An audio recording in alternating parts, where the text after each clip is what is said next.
Well, welcome, guys. Thank you for coming to the Climbing the Hill panel. Thank you for being here. This is presented by Pharma, so thank you, Alex, and your team for making this happen. We have a really good panel here, some Hill vets, some people who have been in DC for a long time and done some good things here. Real quick, I'm just curious, show of hands, who here is looking to make your next move on the Hill?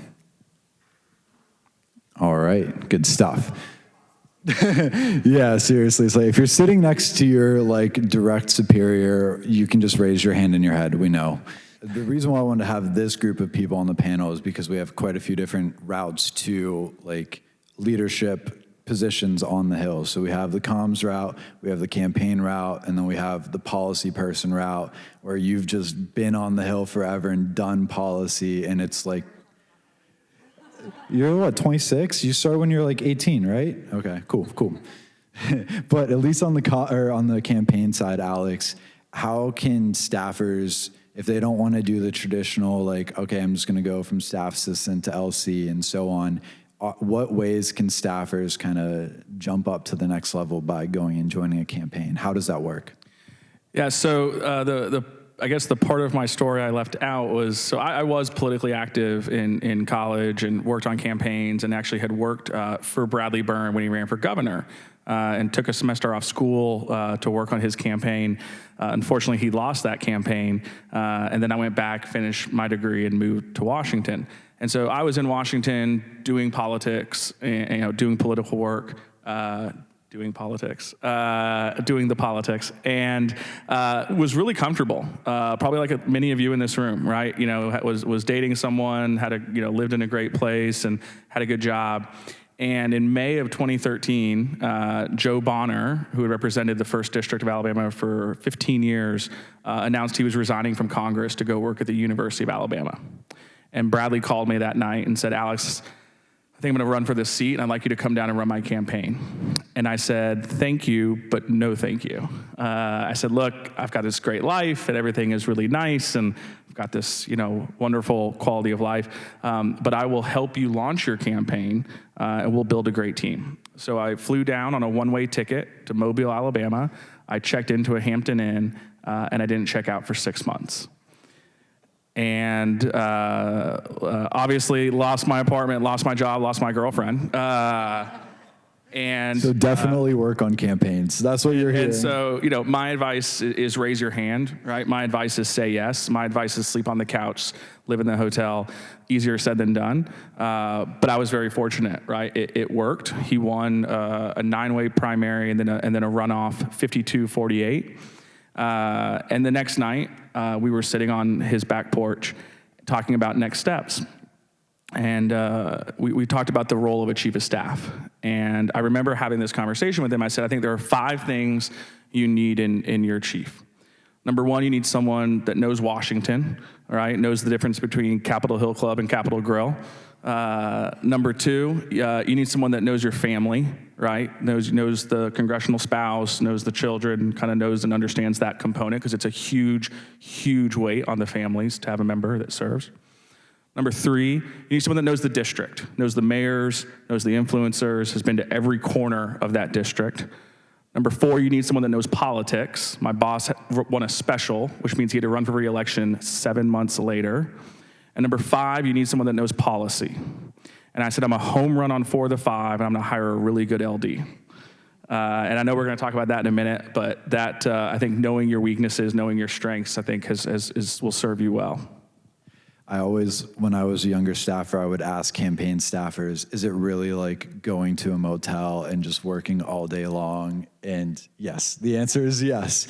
And so that's why I stayed in Washington, D.C. But hey, if that's for you, I'm watching West Wing right now. They're trying to elect Santos as president. Seems like they're having a good time. So there's camaraderie aspects to it too that you don't necessarily get on the Hill. As far as it goes for Emily, how many years have you worked in policy?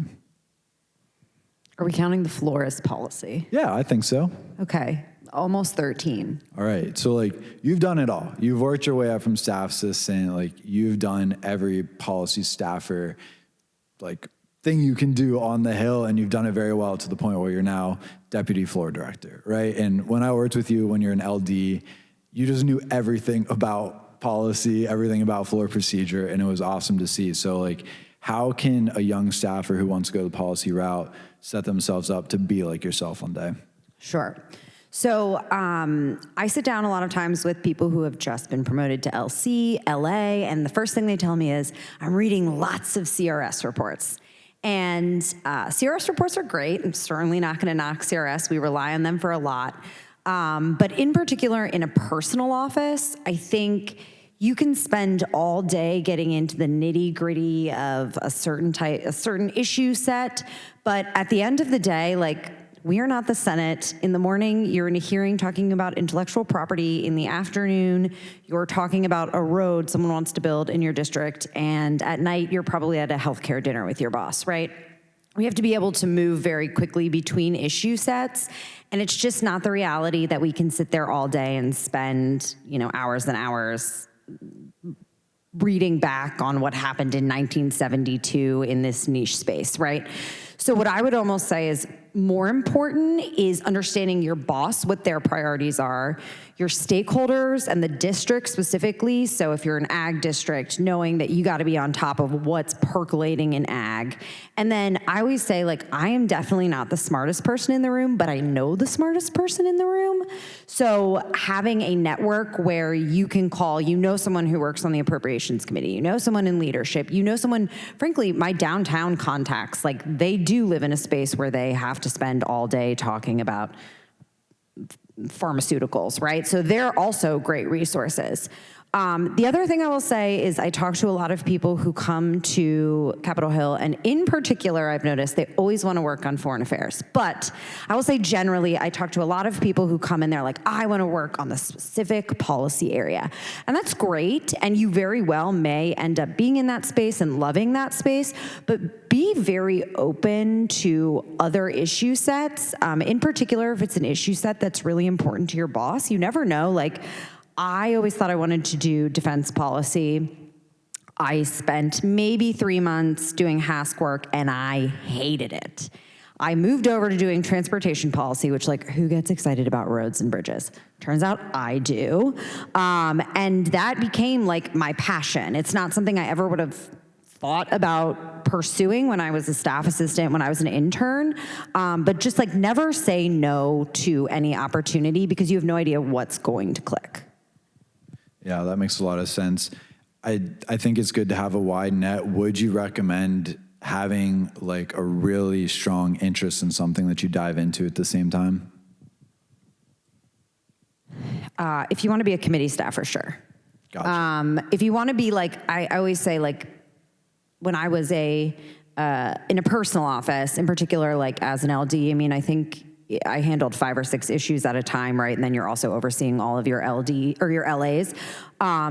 What is that? That's saying you're a jack of all trades, master of none. If there's a policy area that you really, really want to dive into, I would encourage you to try and go the committee route or perhaps the Senate. I've never spent any time there. I'm a house mouse till I die.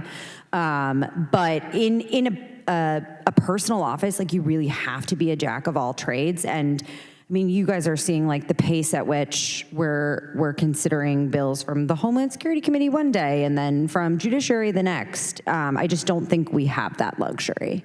Yeah, that's fair. Real quick, I'm sorry to make you keep turning your microphone on and off, but can you tell us, like, what a deputy floor director does on a daily basis? Sure. So I've perhaps yelled at some of you on the phone, and I apologize about that if I could not find your boss. But honestly, my main job day to day is making sure that the Republican members, A, vote, and also B, vote with the team.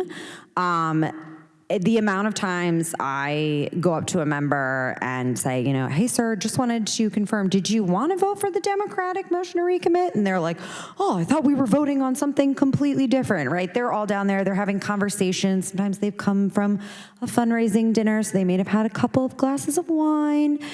So, like, day to day, that is honestly what I'm doing, is making sure that the members are voting and voting the way that we'd like them to the extent that I can. Obviously, sometimes they're voting a certain way and and it's on purpose, but 99% of the time they're voting the wrong way because, oops, they just got confused. And then from a deputy floor director perspective, a lot of what I'm doing is doing outreach to staff and members on the bills that are coming to the floor. So some of you in the room may receive my emails where we kind of give an outline of what a bill does, amendment recs from our chairman, and then, or chairwomen, I should say, and then any group supporting. So if there's someone I know who maybe we anticipate could be on the opposite side of the Republicans on that issue, I'll do specific outreach to their office to see what they need to get to good. Good stuff. Thank you. So, Marie, to transfer kind of the same question for Emily, but on the comm side of things.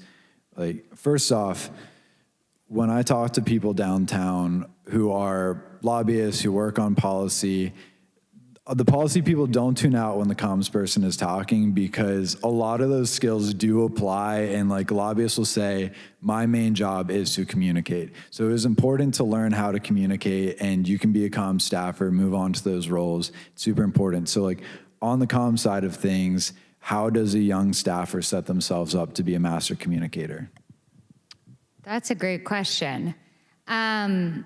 I think that the first thing you do, I think for your first year in any job, you put your head down and you just work super hard and you listen to everything everyone says and you listen to what the boss says and you absorb it all and do the tasks and do the work.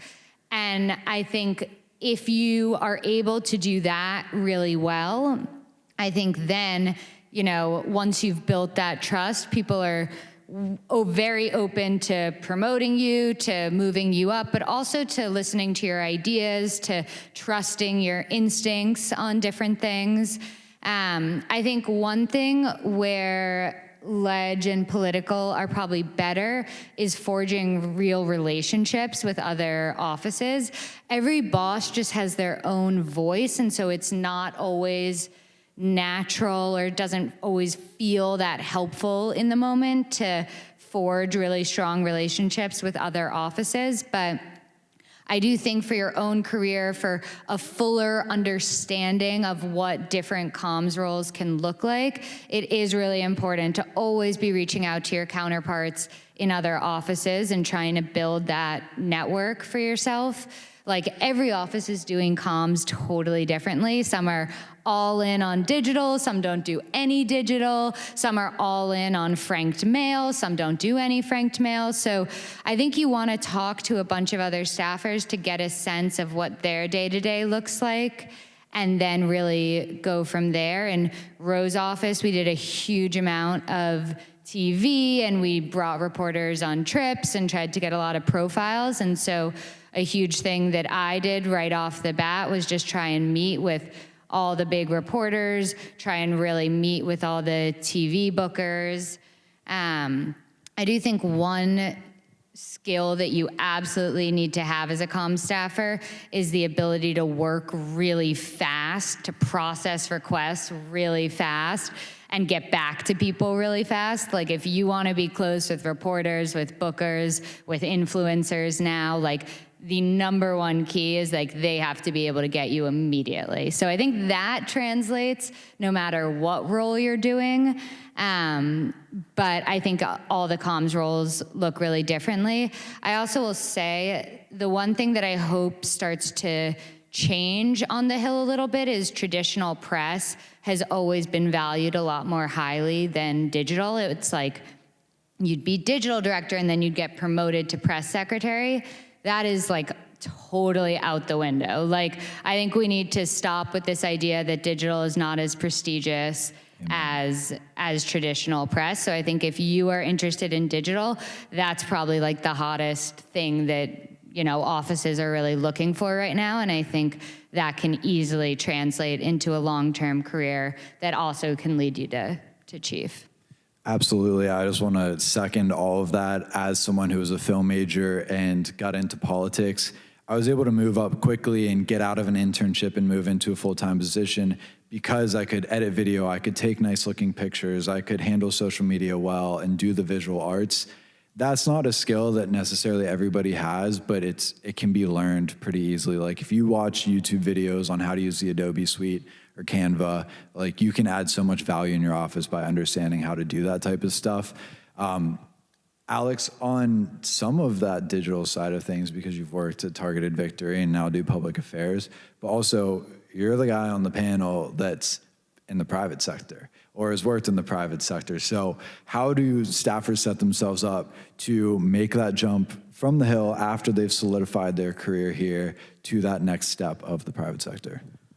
Well, certainly happy to walk through that. I think just to kind of double click on the digital, I mean, I look at political campaigns and the way that they were staffed 10, 12 years ago versus today, and the role of digital when it comes to fundraising or communications. You know, certainly the dinosaur of myself when I was on the Hill, it was press releases and weekly newsletters, and you know, all that has changed. And so I think, you know, keeping up with that is critically important.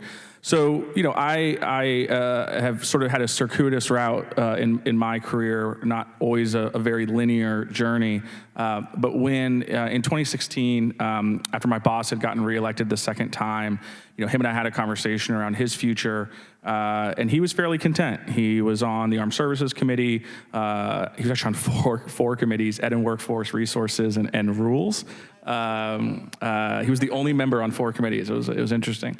But he had a 77% approval rating in the district, had $1 million in his reelect, and was fairly content. And so, you know, I said to him, I think I'm going to go find my next challenge. And you know, I love the Hill. It was the best job still to this day I've ever had. I was saying earlier, when I got married, 5 of my 8 groomsmen were folks that I was chief of staff with. That were fellow chiefs. It's the best network, the best job. I want to die and come back as a chief. But I was, you know, looking for something else. And, you know, obviously from a chief, you know, position, there's sort of leadership, right? There's staff director, there's the upper chamber, although I'm not as much of a fan. And, you know, without those opportunities, I decided it was time for me to leave. And so, you know, I went about it in a very methodical process, right? And so I've been a chief for 4 years, and I did what most chiefs do, which is say, okay, I'm supposed to go lobby. And I met with,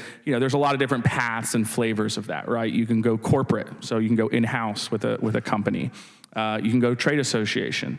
Or you can go multi-client. And, you know, I was really drawn to the concept of multi-client. It was the most kind of upside to bet on yourself. And there's a lot of different iterations of multi-client, right? Whether it's a law firm, a specialty firm, you know, maybe that focuses on a single industry like defense or healthcare. And so it was March of 2017, and I had done what some of you in this room have probably done in your career journey, which is I was really good at finding out the things I didn't want to do. And so I had eliminated pretty much everything I thought was my next step. And I turned down, you know, a couple of offers and really just was, you know, resolved to spend another cycle with my boss. And I finally took my own advice that I'd given so many years, which is set yourself up for that phone call. And I got that phone call from the CEO of Targeted Victory, who asked me to go to lunch. And I said, sure. And we kind of threw out dates. And he said, no, let's go to lunch today. And at the time, Targeted Victory was a political digital shop. No offense to digital. And I remember thinking to myself, I don't want to build websites for campaigns. And we went and had lunch, and he said, Alex, you know, we're going to build out a dedicated corporate function. We're going to stand up a public affairs arm. I'd like you to come in and help build it. And I looked at him and I said, what's public affairs? And long story short, he said, it's like running a political campaign, but for corporations. And so I started a few weeks later. I was employee 23 of that firm. When I left, they were 300 people, and you know, got to build and run that public affairs arm for 7 years. And it was awesome, and you know, really enjoyed that time. You know, I got to run again campaigns. I would always say for corporations, coalitions, and causes. Got to be in some of the biggest fights on some of the biggest industries, and yet, you know, at the end of the 2022 cycle, because my brain will always be political and operate in 2-year cycles, I, you know, had come to the realization that it was time to do something else. And, you know, again, I've never taken a step in my career to check a box. I didn't look at my resume and say, well, I haven't worked at a trade association, so I should do that. But I really wanted to get back in the game and kind of roll my sleeves up and be back in, instead of the business being the business, but actually doing the work. And so the opportunity presented itself with pharma, and I joined there 18 months ago, and it's been an incredible experience. Good stuff. So I want to move on so we can hit kind of both sides of the professional development side here. But as senior staff, I want to get your take, and you guys can just blurt out whoever wants to talk. But as far as hiring goes, what are you looking for in candidates that are not in your office, right? So I want to talk first about people who are not in your office, but I also want to talk about like being in the office and being a good employee. But when you have a resume coming across your desk, or when you're looking for someone to bring into your team, what sets someone apart? I am always looking for someone first and foremost that actually believes in Row. I think like these jobs in a lot of ways can be really personal. You're weighing in on issues that you genuinely care about and believe in. And so I think if someone is ultimately not actually aligned with him on some of the policy stuff, that can be really hard. So I look for someone that genuinely believes in him, which I will say we interview a lot of people that deeply do not know who he is. So I do think like as you do your cover letters and your applications, like take, 30 minutes to really learn about the person, genuinely have a sense of their priorities. So I always look for that. I always look for someone who is really a team player. We work in such fast-paced environments. There's a lot of high-stress situations. So I definitely look for someone who I think is going to bring kindness, warmth, good energy to the office and really be a fit with the team. Those are probably and flexibility. Like I want someone that has an open mind, that is gonna not immediately shut down any ideas, but be like, I wonder if we can make that work, or that's interesting. Like maybe not for this, but for something else. Those are probably the top three. Two things.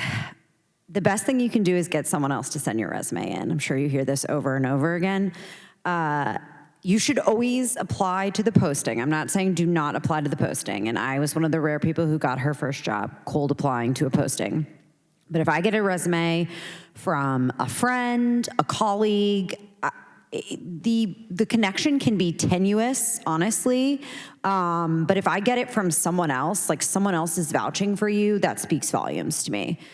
The other thing I will say is when you come into an office to interview, the minute you walk through that door, like you are already in the interview, right? You're being observed. You are being observed. I want to see someone who treats the person at the front desk with kindness, who can hold a conversation. I think 99% of why I've gotten where I am is because like I genuinely just try and be nice to people. And unfortunately, that seems like something that is not always present in these buildings. So just be in that mindset. Like the minute you walk through those doors, like the interview has started. And every interaction that you have with someone in that office, whether it be the person who got you the coffee or the actual person who is interviewing you, is going to be considered when they sit down and decide whether you're getting that job. Well, without belaboring the point, and I don't mean this as an insult to my current employer, I did 11 interviews for my current role, and after the first or second, they were pretty much all personality tests to meet with every other executive at the company. So I endorse that. I was also going to say, there's 100 resumes, why am I pulling yours out of the stack, right? And it's the common bond, right? Same university, same state, same affiliation, but a lot of times it's because someone called, right? And this is a town that's built on 6 degrees of separation. Excuse me. And so I think the more that you can separate and elevate, right? So if you're that hiring manager and you have 100 resumes, you're going to interview 6, 8, So give that manager a reason for you to be one of the 6 or 8, and 9 times out of 10, it's because someone called, texted, emailed, and said, "Hey, worth a shot, right? Take a look." I think for me, it's always, obviously there's experience and there's background and there's expertise. From a cultural point of view, I think, I kind of operate by 2 mottos. One is when Facebook first launched, their motto was move fast and break stuff. It wasn't stuff though. My version of that is move at the speed of politics, right? I think especially in this environment, and I say lowercase p politics, right? But in this sort of season, we'll call it that we're in, you've got to be able to move at a pace that I think both of my co-panelists alluded to. The other is, and this is relevant across your time in Washington, and this is a mantra from my previous CEO, the only constant is change. And I think the more that you can embrace that and find ways to excel and to use that to your advantage, the more you will succeed in your career. I've certainly seen it in my time in Washington. And so change is a positive thing. Change can be a good thing, and change can be used to advance and elevate your own career. Absolutely. And to the resume side of things real quick, as someone who's currently hiring for a role, if any of you are interested in an operations associate role, please hit me up afterwards. I'll be here. But the thing I've realized is your resumes are way too long. Like, we can shorten those things up for sure, because if I'm reading 10, 20 resumes, they all just blend together at the end. So like, if I see something that's short, like if you guys know what smart brevity is from Axios, like apply that model. But quick, to the point, show us why you're valuable. That's a huge help to the person that's looking through a ton of resumes. On the other side of things, as far as it goes, working in the office, working with someone, say you're a staff assistant, say you're an intern, doesn't matter. What are you guys looking for in your younger staff that just make you go, oh, that is someone I want to keep pushing up in our office? Well, David, I hope that you learned this from me when we worked together, but I'm sure you guys hear this over and over again. No task is too small. I believe in, no matter how senior you are, you answer phones, you fold letters. Do people still fold letters? Is that still a thing? Okay. It's been a minute. No task is too small. No one is above anything in the office, whether it's getting the congressman lunch or, actually drafting policy. And the other thing I'm going to say is, when someone gives you directions, write it down. You can ask about it once again if you need clarification, but after that, I expect you to be able to do the task. I should not have to tell you, I'm sounding really harsh right now, which is not me at all, to be very clear. I should not have to tell you more than twice, because I don't have time for that, and frankly, neither do you. So take notes, ask one question, but after that, you should be able to hit the ground running. Amen. Yeah. I think learning how to manage up is really, really important. I think understanding obviously what the member needs and wants, but also understanding what your direct supervisor needs and wants. I think if there's something that they hate to do or that they struggle with, or a way that you really see you can be helpful, I think jumping in there is really great and super appreciated.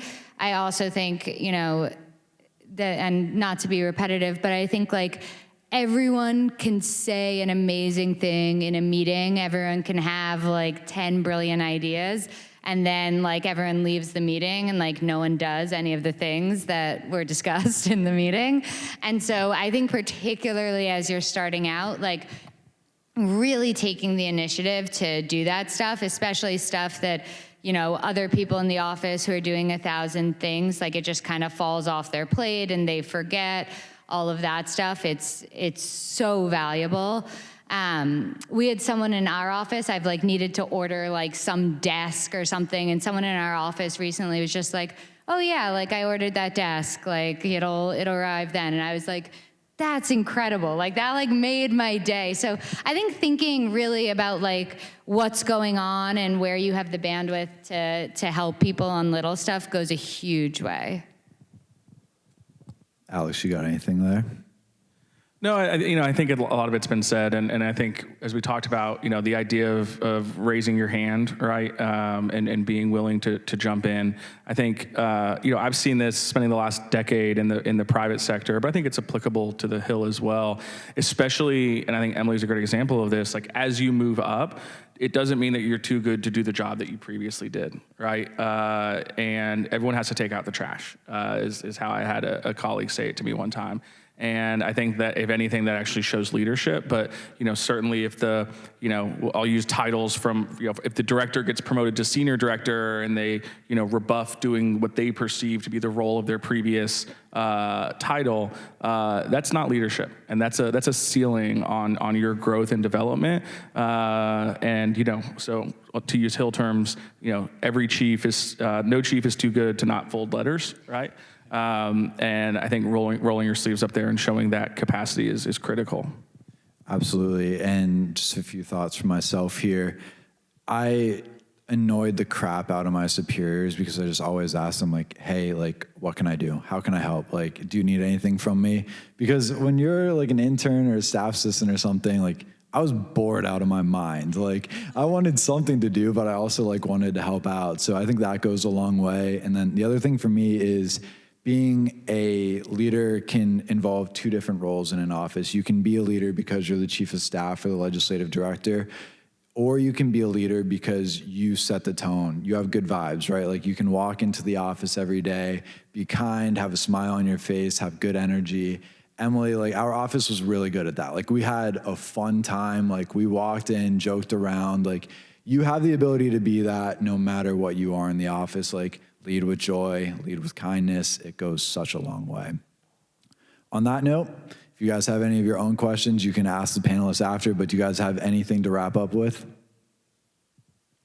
I would just say that keep at it if you are looking for a job. So much of the Hill is right place, right time, getting lucky, having the right person bump your resume for you.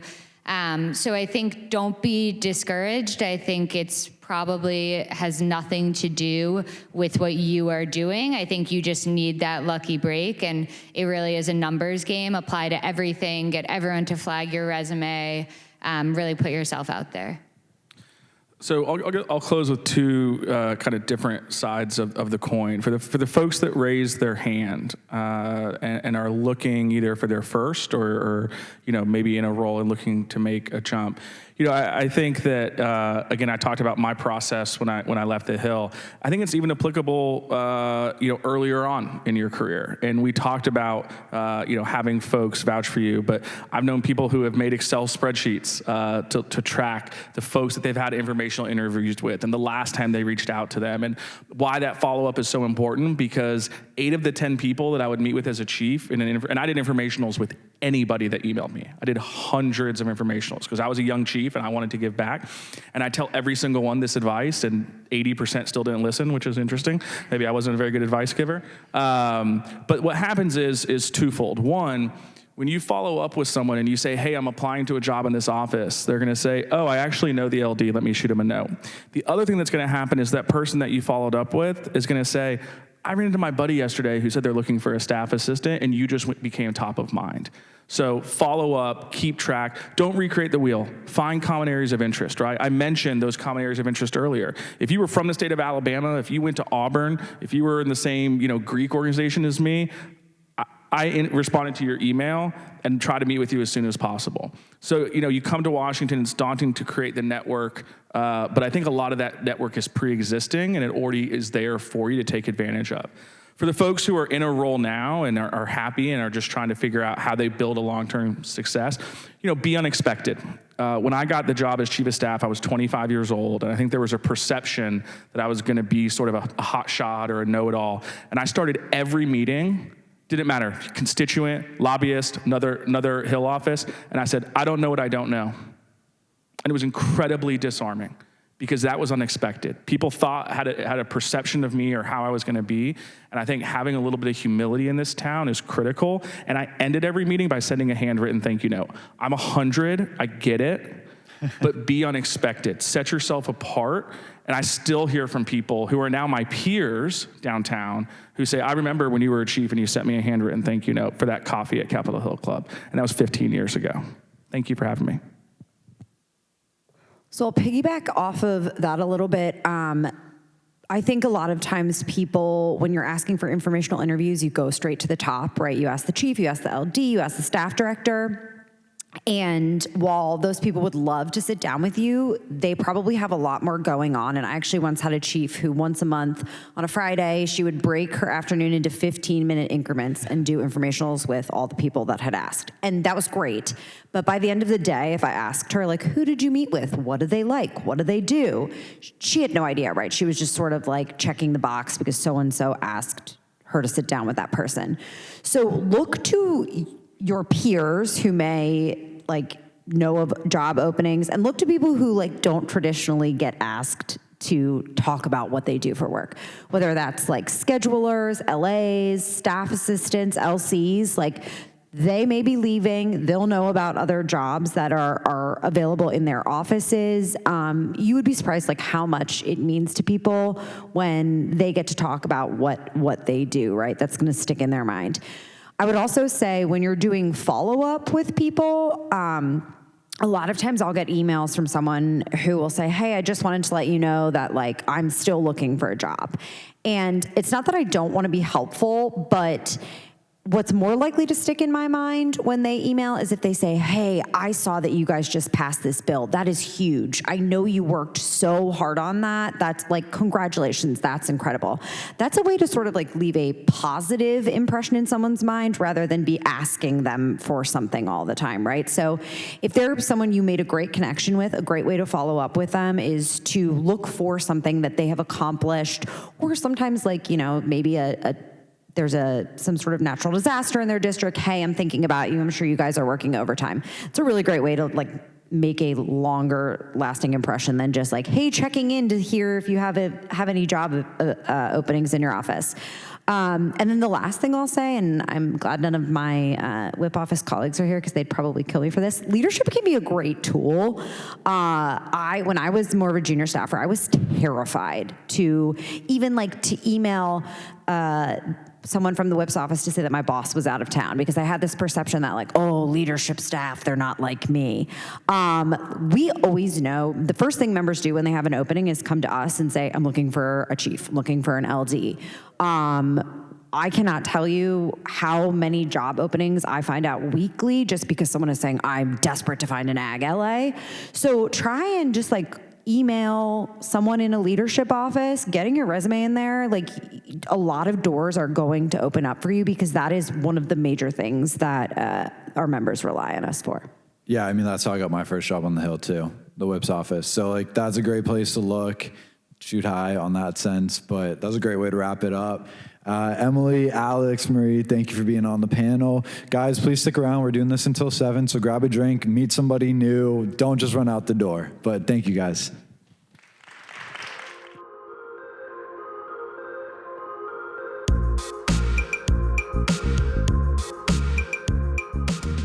Thanks again for tuning in to the Capital Spotlight podcast. If you enjoyed the show today, be sure to subscribe to our channels to stay updated on our latest releases and get our shows early. Share the show with your friends and rate us on Apple Podcasts or Spotify. For more from Connect, follow us on our social media, Connect app, CNCT APP, and subscribe to our daily newsletters and check out our website. It's capitalconnect.com. Capital is spelled with an L. See you next time.